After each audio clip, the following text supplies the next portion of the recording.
દાખલા નંબર 39 નમૂના બનાવવાની માટીમાંથી 24 સેન્ટીમીટર ઊંચાઈ અને 6 સેન્ટીમીટર પાયાની ત્રિજ્યાવાળો એક શંકુ બનાવેલો છે. એક બાળકે તેને ગોળાકાર સ્વરૂપમાં પરિવર્તન કરી નાખ્યો તો ગોળાની ત્રિજ્યા શોધો. ધ્યાન આપજો ભાઈ.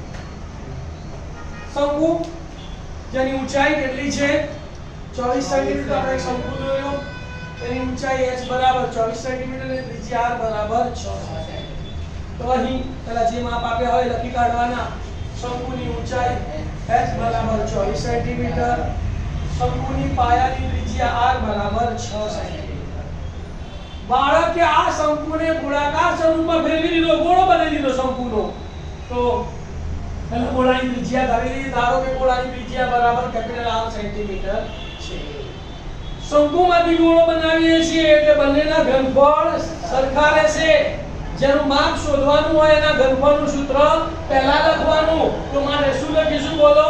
મારે ગોળાનું ઘનફળ બરાબર શંકુનું ઘનફળ થાય. ગોળાના ઘનફળનું સૂત્ર 4/3 પાઈ r નો ઘન, r કેપિટલ લેવાનો.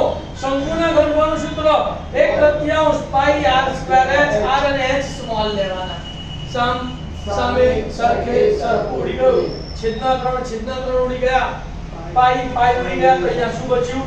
4r ઘન બરાબર ના બરાબર અહીંયા બચ્યું r સ્ક્વેર h.